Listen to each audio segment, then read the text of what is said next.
সময় এবং স্রোত কারোর জন্য থেমে থাকে না, সময় সময় মতো চলে যাইবে।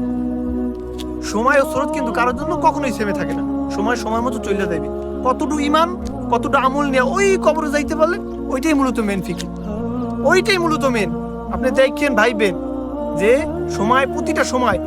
এক বড় বুজুর্গ বলছে, এক বড় বুজুর্গ বলছে রহিমাহুল্লাহ, যে প্রতিটা দিন আসে, প্রতিটা দিন বলে যে হে মুমিন ব্যক্তিরা তোমরা আমার কাজে লাগাও, কারণ আমি একবারে এই জন্য এসেছি। এই আজকের দিনটা, এই আজকে আসর, এখন এই দিনটা চলেই গেছে, এই দিনটা কিন্তু আর আসবে না।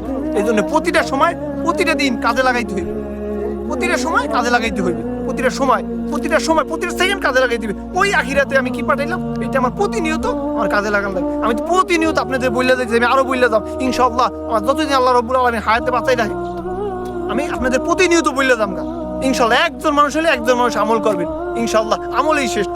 একটা মানুষ হলে একটা মানুষ আমল করবে।